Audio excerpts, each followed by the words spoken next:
From the Green Room Studios at Bates Nursery in Nashville, Tennessee, it's Gardening Inside Out, a podcast with highlights from our Saturday morning live show, answering all your gardening questions, giving you plant advice for any space in your life. Let's start the show. Hey, y'all. It's Caroline Gant. Hey, y'all. Austin Lowen here. We're back at it again, and this is Tyler Blankenship. Tyler Blankenship. Mm-hmm. Hi. Hi. So, what's on our minds? Plants. Well, always. And these warmer temps got things happening. Got It things feels happening. You really guys are good bringing right now. plants out. Yeah, we are. Yeah, here at the nursery, we've kind of protected our plants through the wintertime and our greenhouse, and we've decided it's time to move it back out into the weather, sunlight. It's like 70 degrees today. It isn't is. I'm in shorts. You are in short. You and Tyler both are showing off some leg over I don't there. mess around. I have a shorts threshold. It's usually around like 65 degrees. I can pull it off. It's too cold for me for shorts. Me too. I'm a 70 kind of guy. And then I start pulling the shorts out. I'm 80s. But I'm kind of jealous of Tyler because he's already worn shorts multiple times, and my legs are 2 shades whiter than his. They are. They're awful. They're not, I wouldn't say they're awful, but they're very blinding when thanks. you look at them when you're standing in the sun. Thanks. Yep. Yeah. Just They're awful. toning up these stumps, ready to rock for All right. summer. Yep, you are. Mm-hmm. Well, I My tree started the trunks. process today, but I'm going to have to put pants back on tomorrow. Like, it's going to be too cold tomorrow, so no more shorts. So those legs are going back in. Going back in. Going back in. Well, It might be debatable for me. they'll be out for a long time pretty soon here. True. Once it starts to get real hot outside. Yeah, then you'll just have a tank top on. Yeah. Love that. Ladies, Ladies. gentlemen. Yeah. Everyone Anyone? in tank tops and shorts. Love it. You Yeah. know what else? What? Things are happening. Like what? Like, Other than shorts. things are flowering. Like, That's- it's yes. happened over the past couple days. Y'all, we've had some nighttime temps that, like, last night, what was it, like 65 overnight? It was warm. When I got 62, off I work think. last night, I walked Yeah. outside at like 10 p.m. and I was like, oh. Yeah, I stayed in my nice out. shorts all day yesterday and all night. Like, I put on a hoodie just because I get a little chilly, but left the shorts on, and I'm like, this is amazing. And then this morning, sure enough, things are flowering. I saw my first star magnolia spitting a few blooms. Where was that? Oh, down off Cheatham County, Oh, back road. Out in the country. But Dang on Cheatham County, man. I've seen a dogwood blooming. no, No, maybe not. Maybe, what color is that star magnolia? Is it it's pink? white. White. There is a dogwood or a blooming tree that we pass on our way home Okay, that is in full show right now. full. Yeah. It's Wow. like all pink. Oh, Maybe I no, dreamed you're it. talking about a cherry. Is it a cherry? Yeah, it it's looks like- kind Yes. of like a dogwood, It's though. no, the Okame cherries are like kind of the earliest ones to bloom. And that Yes. specific tree, I That look one at is always every early. single year. It's the earliest one to go around Yeah. where we live. I saw it yesterday as well. Okay. So, yeah. I was like, maybe I'm crazy. No, Well- the early cherries blooming. Yes, and that's happening all around Nashville too. I saw that. Yes, well, my weekend driving around town, they're everywhere. Mm-hmm. In Brentwood as well, you'll see those lighting up. Yeah.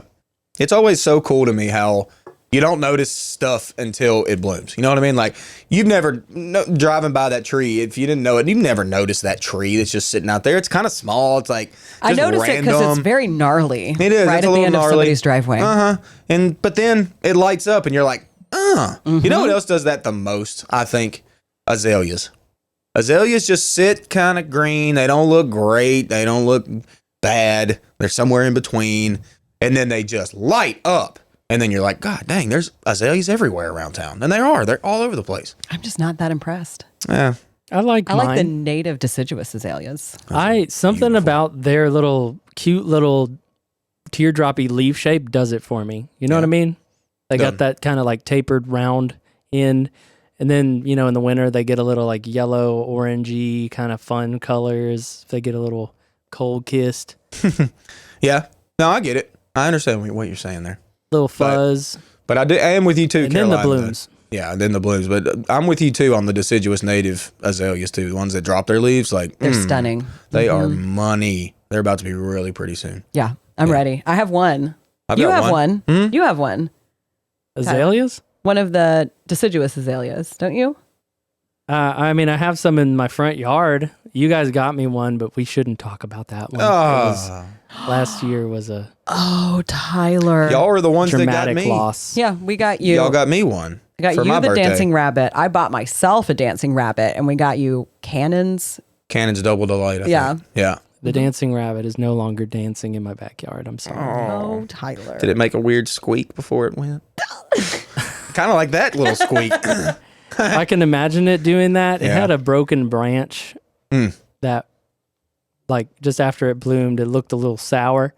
And then just as the year went on, and I think the drought and the heat, it just could not. I do have to say, those, if you planted a deciduous azalea last year with the drought we had, a lot of people lost it. I had a friend that planted like 8 and he didn't water them. And I think they all died. He was like, y'all sold me bad azaleas. I was like, we did. He was like, no, just kidding. I just didn't water them. We had a drought and they all died. Yeah. So mine didn't die, but I was good about watering that one. You know, years ago, we used to, especially even out here, we used to really like say that those kind of need some shade or some protection here in Middle Tennessee. Well, I talked to a grower out of Birmingham, out of Alabama, which is probably a zone hotter than us. Yeah. And he grows them in full sun all day long. He just says they are very thirsty when you do that. So you get a better bloom set, I think. I think you get tighter foliage if you keep them in the full sun. But if you do, like Caroline just said, that first couple seasons, you're going to have to keep those moist. I could see when mine was dry. I mean, the leaves would really wilt and I would water it and they'd perk back up. But to my knowledge, mine is still alive. Yeah, mine looks buds on good. it. Mine got plenty of buds. I had a deer come through and nick some of the buds off of it. Of course you did. Great. It'll be God, fine. they're It's going to annoying. bloom. Hey, and it's gonna Austin, be gorgeous. remember when I jumped in your What's in Bloom segment and I was like, spring ephemerals are in bloom? And you're like, no. Well, they're blooming. Oh, I went on a hike yesterday and they're popping up everywhere. The little purple flowers. Oh, the little purple ones. We had talked about we on were the show talking the about little the white ones. Well, I mean, there's all the little ones in the forest. They all pop up. Okay. I'm just referring to them broadly. All right. Nice. The Yeah. little foresty woodland flowers are Yeah. popping up. There is a lot of stuff popping up. A lot of things are peeking out in my Yes. beds. My- Starting to push tulips. Lettuce update. daylilies. So many more have germinated now. Nice. And they're all about the size of a pea, maybe. And they have their little baby leaves. So I'm they're excited. they're coming. Nice. So this is what, week 3 or 4? I think it's 4 Yeah, salads for everybody. I know. Won't be long. It sucks to wait 4 weeks for salad, but You're waiting longer for that salad. Son. what's going to happen is a dump truck is going to back salad up to my door, my back door. That's when they all get mature and I start harvesting them. Nice. It's gonna happen. I mean, it's like pretty even germination that's happening all over this one bed. And then I can say that we got some spring cool season starts at Bates Yeah. this past weekend, and I got some carrots, which we don't usually have carrot starts. If so, we have like so few. So I got some this year to try those, and spinach. Nice. Have you planted them yet? You're putting me up to this. I am putting you up to this. I have planted them vis-a-vis placing them under the mesh cover in the garden bed that I want to So plant. you have them in. not planted them. Correct. You placed them. Got it. Yes. That's okay.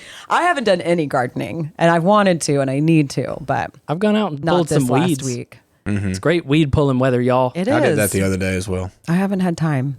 I haven't had a horrible amount of cool season weeds jumping yet, but that that's another thing blooming. That dead nettle or lamium, that's Everywhere. The purple all in your lawns, that's starting to pop. Get that before it goes to flower, or you're going to have another round of it.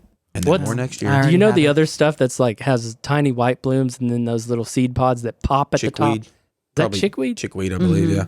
I didn't know that That'll that explode. was chickweed. Yeah, they like explode when you walk through them. Yeah, I'm pretty sure that's chickweed. My yeah, yard is they're not invaded fun with either. them. Uh-huh. Mine too. They'll get caught in like your leg hair when you're walking out and pop in your legs. Pop in your legs. Yep. But anyway, things are happening. Things are happening. It's spring. I'm ready. I'm ready to. Are we ready to send them over? Yeah, we fielded a lot of questions, spring related, pruning, lots of stuff in this episode. So It's packed. get on in there. All right, so we're going to dive into questions. We got a lot of questions about pruning. So people are ready to get out in their beds. They're ready to cut stuff back. Maybe a little too late for some of them. So we're going to start with Rose of Sharon. Someone is asking, can I prune back Rose of Sharon now? Yes. Yes. There Do it it. is. It's easy. Rose of Sharon's very easy. Blooms off new wood. Don't worry about it. Very, very hardy plant. It's gotten too big for you. Take it back. It's time. We need to do it before it leaves out. They're going to be leafing out here before we know it. It's early spring, y'all. All right. And is it too early to prune back bee balm, Joe Pyeweed, and zinnias? I would say no. I mean, those have all been dead what is up above the ground level. So you can cut them back. I leave mine up for the birds and stuff and the for a while, but insects. yeah, it's getting to the point now where it's like they probably look bad. Time to Like clean they it up. probably look bad. Like let's go ahead and clear cut them to the dirt, as y'all know, and they're coming right back. They're coming Captain right Tidy back. over there is going to, Austin, I know how you roll, man. It's time to get those beds cleaned up and do your mulching and all that, pre-emergent weed control, whatever you're going to do. It's time to be thinking about that because, it's on us. Yeah, it's coming. It's here. It's coming. It's kind of here now. It feels like it. Yep. All right. So somebody's asking, should I cut clematis all the way back? That kind of depends on which clematis there actually is. I did some research on this. I think I've talked about this, but on different varieties that need to be cut and where they need to be cut. Some need to be cut like halfway. Some you don't really have to cut it. Let's be honest. You don't necessarily have to cut them at all, okay? They're going to come back from the stems a lot of times and the ground a lot of times. So it's kind of up to you. If they're unruly and they're big and you don't like them and you need to get them back in check, then certainly cut them back. Like Sweet Autumn clematis? Like Sweet Autumn, for sure. That one's one you take to the dirt. But like I grow one, Jackmanii, which I think is probably the best cultivar. It still is just extremely hardy. I cut mine about halfway back because it was up on my railing where I wanted it. It looked great. Where I had it, have just adorned with flowers because clematis is probably the prettiest vine there is. And here we go. I cut it in half, so all of them are uniform where I want them, and then they're going to crack back and bloom for me. So it's going to be gorgeous. Which is more let's just get this out of which is more correct, clematis or clematis? Oh, I say clematis. I say clematis. It kind of I'm a depends on where you're clematis from. guy. Okay, clematis. I think that's, but and both are accurate. Both are accurate. Yes. It's a tomato scenario. Josh? Correct. Clematis. Oh, okay. Clematis. Clematis. Oh. No. You're so fancy. like Clematis. All right, Tyler. Not a third thing. What? What do you mean? What? What? Clematis? There Okay, it is. there All it right. is. So That old Northern Alabama boy. Are you clemat at that? good one. Yeah. All right, let's talk about pruning back magnolias. Oh. If I want to shape my little gem magnolia and prune lower branches, when is the best time? Honestly, 3:30. any time really, Magnolia. If you just want to prune lower limbs, there's not really all that bad of a time to do that. But now is the time we do our pruning typically on most everything. So I understand little gem, they do typically stay leafed all the way to the ground. So it gets hard to mow around. It can be annoying. So limb them up. Limb them up now. You're going to see some of that stem. I kind of like seeing a stem to a canopy magnolia. I think that's nice looking. Yeah, it's a And pretty look. if you're going to trim magnolias, particularly the evergreen types, the grandiflora cultivars, such as what a little gem is, you need to get that done before, at least in my estimation, you should get that done before any new growth pushes out. And it's not that it will hurt it. It's just that you get that big flush of growth the very first one. It's been storing up and resting all winter, and it's really ready to push. So if you get that done really soon, within the next few weeks, you'll be ahead of any flush of growth. You'll gain every bit of that new growth that comes as a result of the energy that is stored up, and it will recover very quickly, and you'll give you the thickness and the compactness that you're hoping to achieve by trimming it. So it's very important to be mindful of the timing. I have some at my house that we have scheduled to have them trimmed, and then because these are not little gems, these are big ones. By the time that the tree people will get out to trim them, they've already started flushing new growth. So I'm always, a little in a twist about that. So those are things you need to plan for well in advance, particularly if it's something that's really large that a service has to schedule you for. So there's my take on it. Yep. Perfect. All right, we are to our hydrangea section. Oh. We got a lot of questions about pruning hydrangeas, so I want to start with, I said it wrong, said that and then funny. I heard you laugh. I was hoping that nobody caught that. Hydrangeas. So I want to start this by saying that Austin did the webinar about pruning hydrangea masterclass. We've talked about that, so if you have questions about it, I really suggest checking that out, watching it. He does a great job breaking it down because it is different for each type of hydrangea. So we've got how do I know what kind of hydrangea I have and when to cut them back at the right time. All right, this is how I started that video. Actually, I showed you the 5 different main species that we sell here. That's our best sellers, and I showed you how to identify them. And that's the by far first thing you need to know is how do you know which variety you've got or which which species you've got. So if you don't know, send us a picture. We will identify it. I can identify a hydrangea less than a second. It's wild. All right. Another hydrangea question. Here we go. If limelight hydrangeas only bloom on new wood and you need to cut back the old wood, how do you shape it like a tree? So how you make that tree form hydrangea and how do you get it to bloom? All right. Well, this would be fun to do. And I don't know if you want a tree looking plant that's got multi-stems. Okay, so like a multi-stem tree, or if you want a single stem to a canopy style tree. And every plant's different. I would have to look at it and determine, where we want to go with this. But what you typically do and how we achieve and nurserymen achieve limelight hydrangea trees is that they typically take one stem, they cut all the rest off, they pick the stem that's the straightest, they stake it, and then once that stem goes up and gets tall enough, they top it. Whenever they top it, it'll flush and make a canopy at the top, and that's the start of your limelight hydrangea tree. So that's pretty much how they achieve that. As the years go on, the trunk will swell, and you'll get that nice tree look. So that's kind of how you go about that. And it's a lot more easily done when it's a juvenile plant, Yes. as opposed to having a really multi-branch thick shrub already that you're doing it from, because this really going to want to push that new growth back out at the base. You're going to be fighting it and fighting it and fighting it. So if it's something that you want to do and it's a great project, I recommend getting the smallest one, a little small 1 gallon size, something that's really young to begin that with. They're fast growers. This is a very doable DIY gardening project. Yeah, it is. They tree form up really well. Like it's pretty easy to do. Like David said, they're fast to move. So starting small, you'll figure it out. It's not that bad. You'll get to it. I love cutting back my limelight hydrangeas. They're It's fun. so easy. And you can't do anything anywhere. wrong. No, you can can't. you can cut it wherever you want and see what happens. That's how I've learned about it. Yeah, make And sure also talking everybody's to this listening one. with both ears. It is very fact dependent upon the type, I think is the That's thing. the So key. listen to both ears. She's talking about limelights. If you get another variety, you could be gonna making be a big different. mistake. Yeah. So It could be. watch the seminar. It's great. Watch it. BBC. Watch it and learn. Right. When should I clean up my lamb's ear? A bit messy and gross on top, but beautiful new growth below.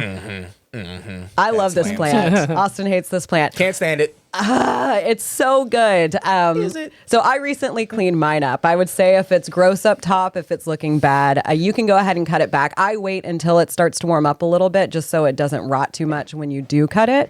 But now's the time to go ahead and pull out all those old, dead, like kind of brown, black leaves, cut it back so the sun can get to all the new growth that's starting to come up. That's a great plant. I love mine. I've had mine in ground since 2017, and I mean, depending on the winter, what we get, it even looks good through the winter for me. I don't know why you have such Rarely. a problem with it. Because it just gets all mush in the middle. It's good on the edges, mush in the middle. Wow.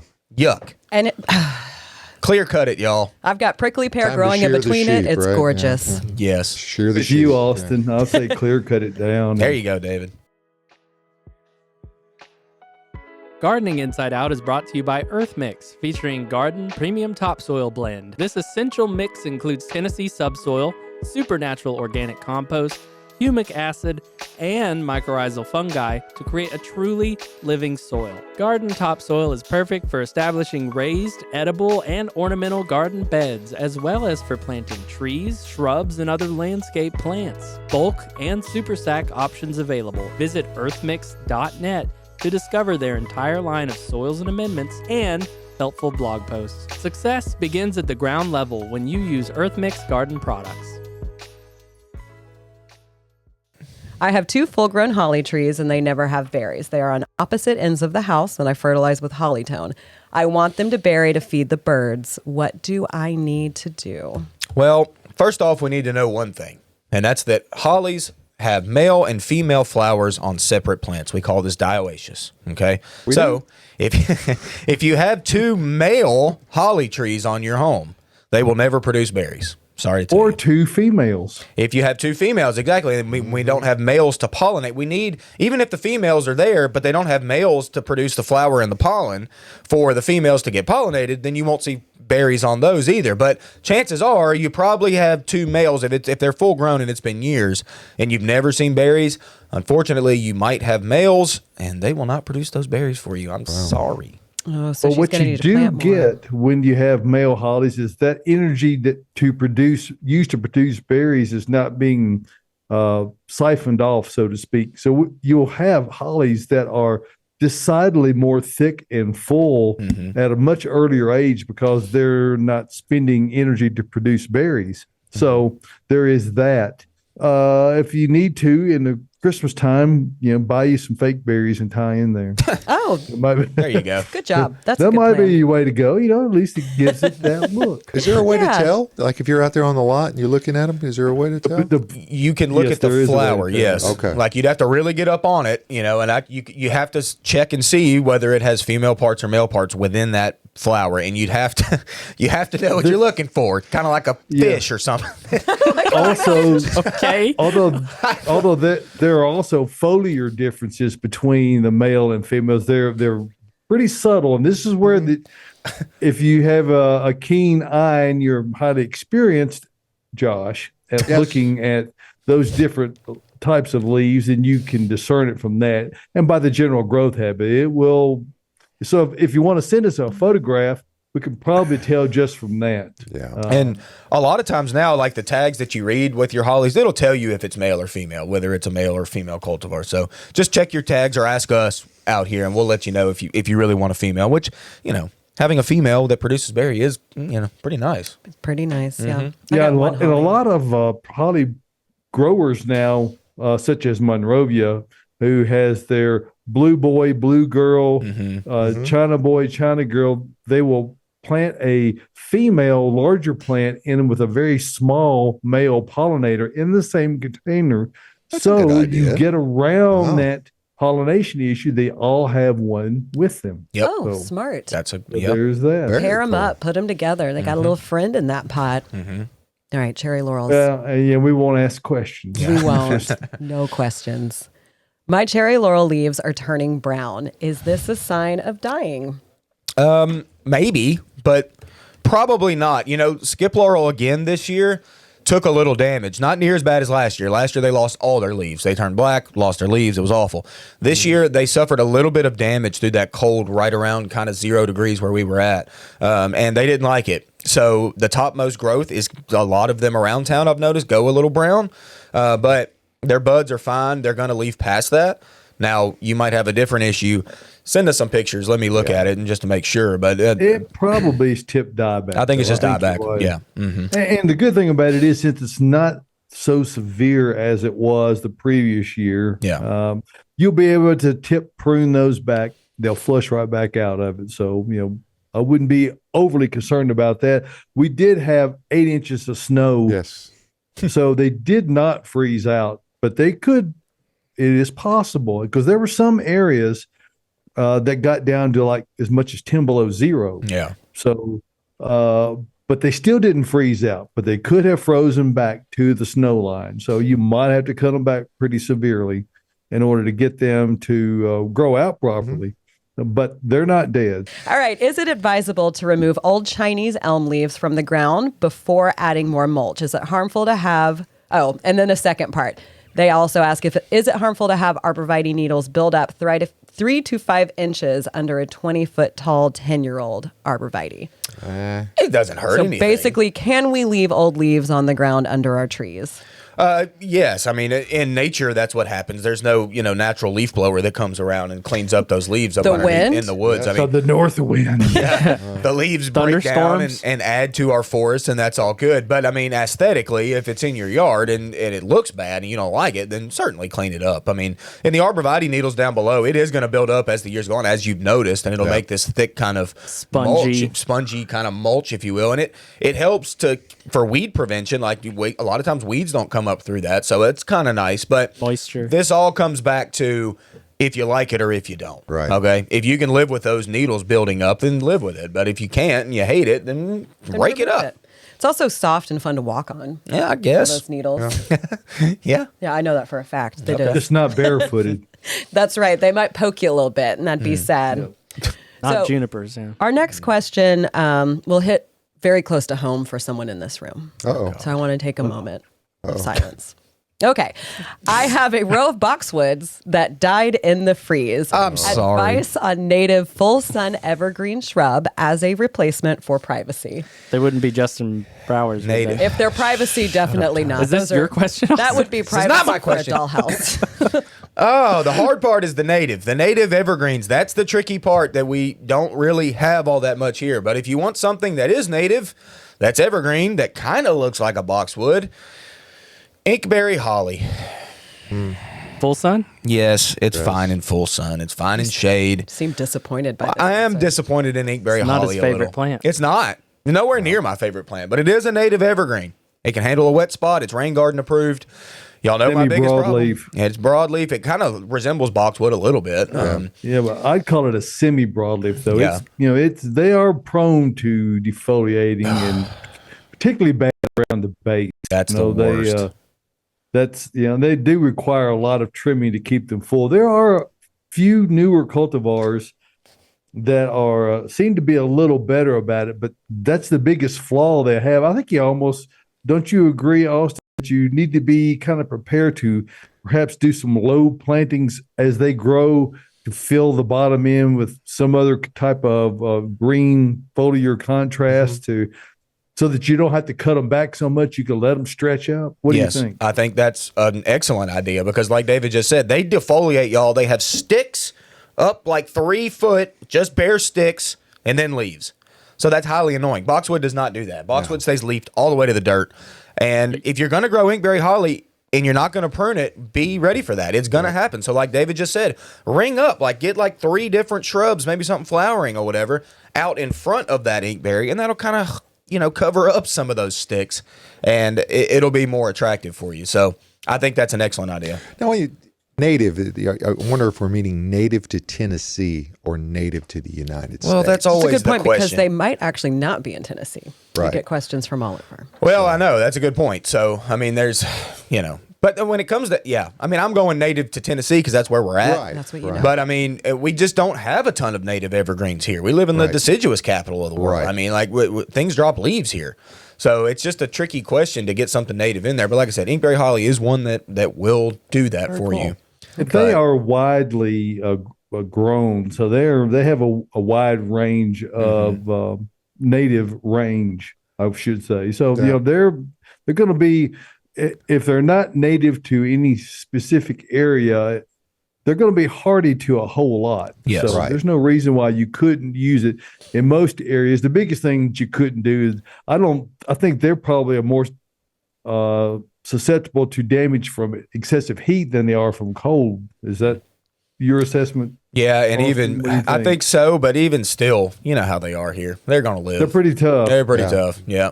Yeah. They just They just Well, don't do it for they you. don't and do it that's for me. okay.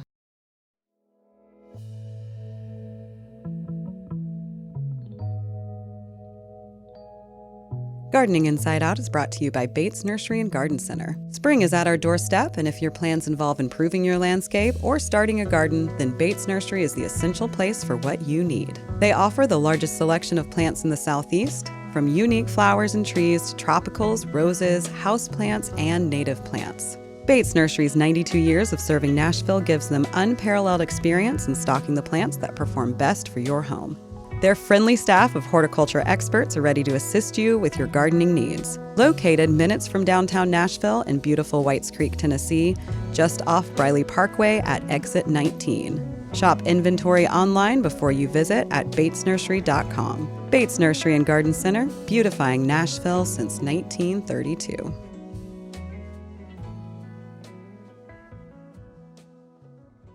Speaking of awesome things and things to do and things to see, we do have another Bates Botanical Boot Camp coming up next Thursday at 9 a.m. With hers truly. I will be leading it on wildflower gardening. So how to start it, how to plan, all the things that go into it. It's one of the outside plant gardening projects that I do every year and that I love.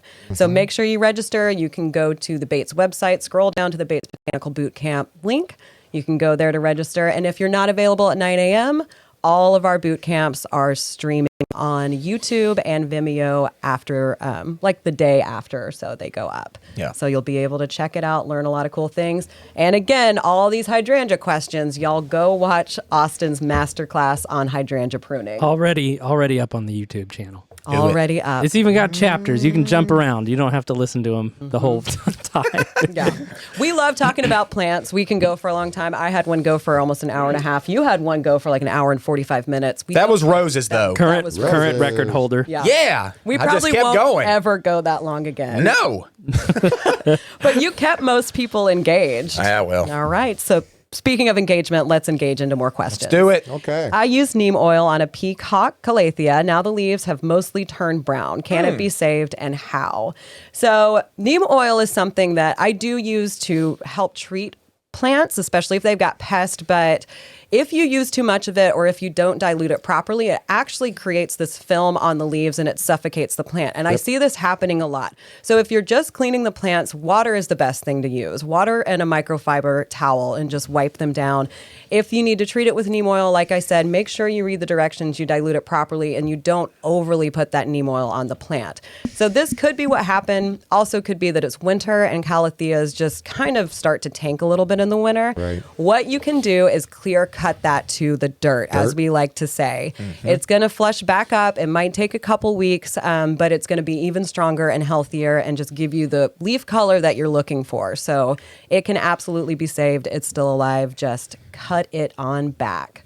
I love keep some that plant. insecticidal soap around also Yes. to use as an alternate for things that might be a little susceptible to oils. Yeah. Insecticidal soap is also an organically accepted use. It actually is just a soap. So, it for folks who are looking to have an alternate organic insecticide to use, that's another good choice.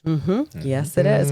I would say a good rule of thumb is those houseplants that have variegated leaves or really colorful leaves are usually the ones that are more susceptible to damage if they're treated with something that's a little too thick, I would say. All right, this is a good question. Okay. You should all know this. What's your favorite ornamental grass and why?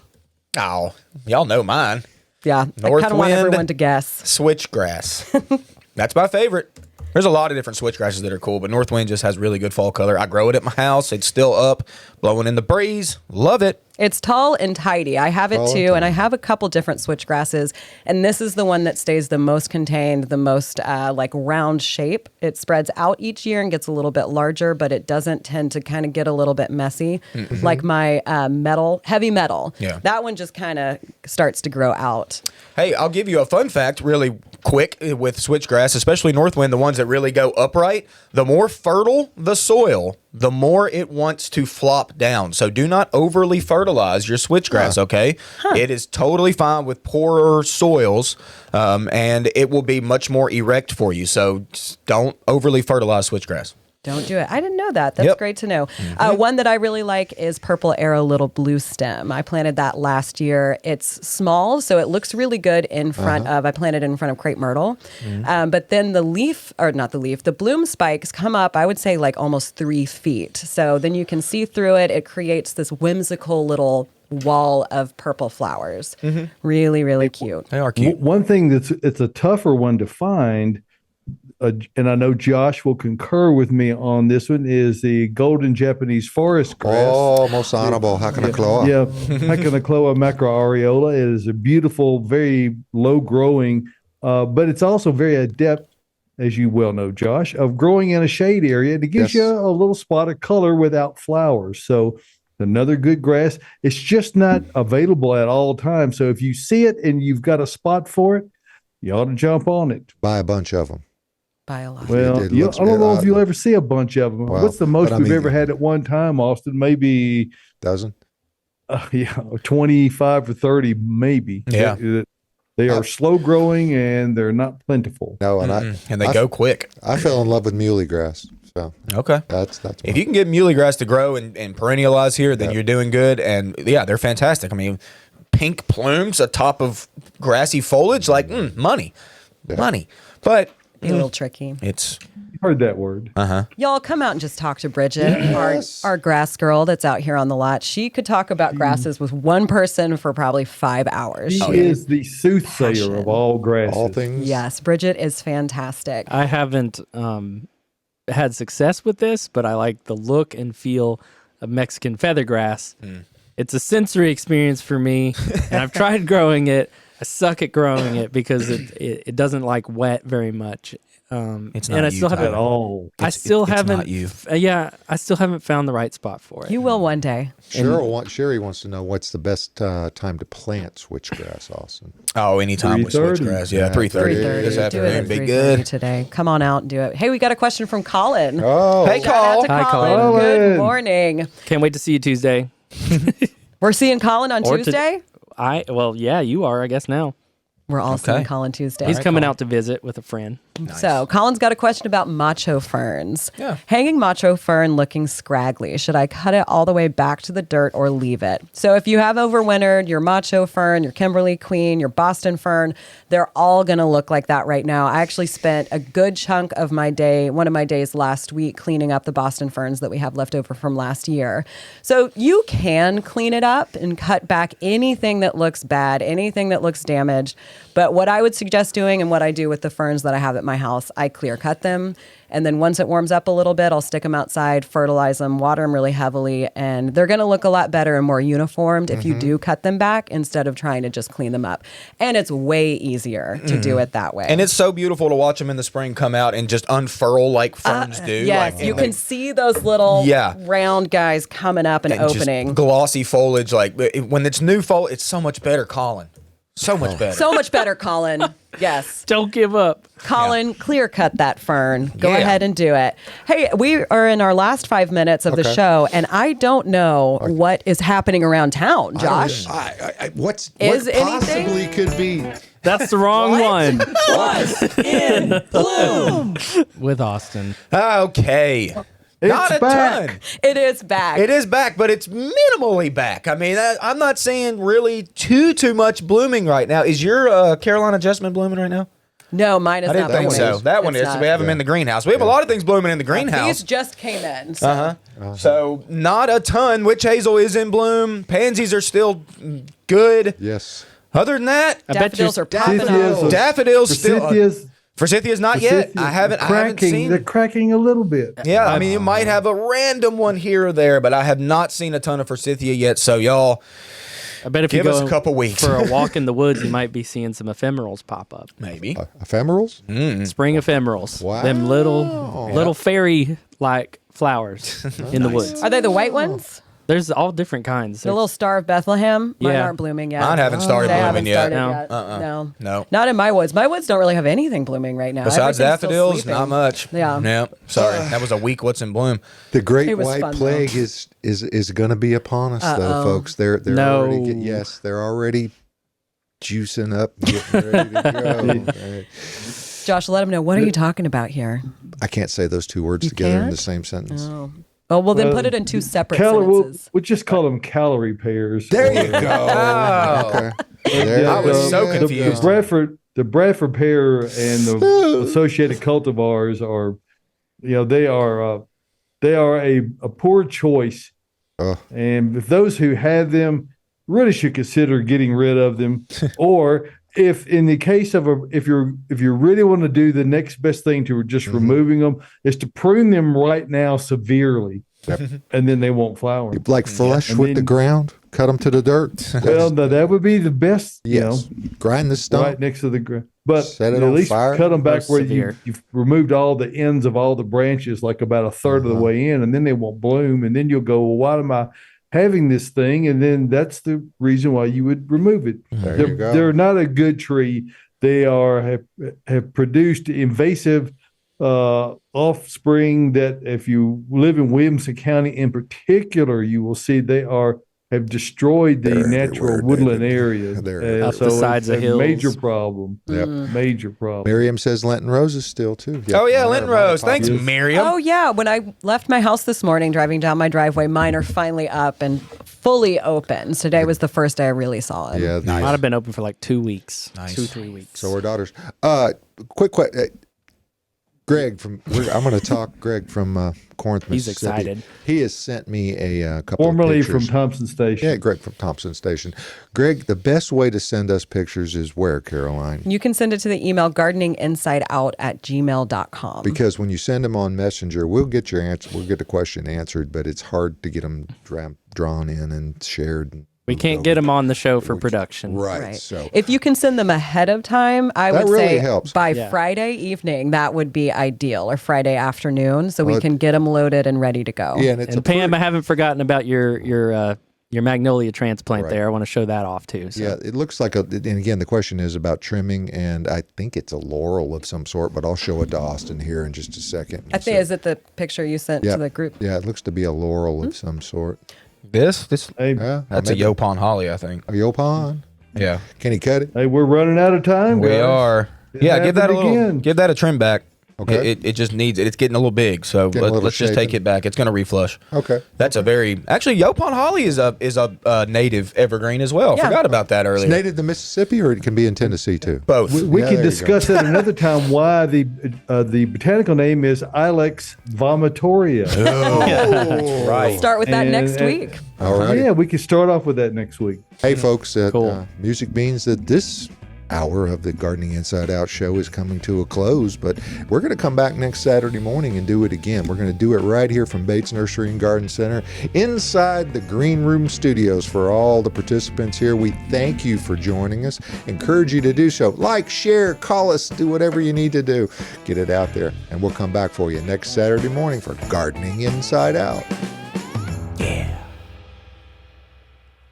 Thank you for tuning into the Gardening Inside Out podcast. If you're looking for more information or more from your hosts, don't forget that we have a live Saturday morning broadcast, 8 a.m. Central Time on YouTube and Facebook. You can also follow us on our Instagram channel. That's @Gardening Inside Out for more posts, reels, and in-depth dives to topics and things we've discussed on the show. If our content resonates with you, consider giving us a follow, like, and subscription on all of our social media pages. See you next time.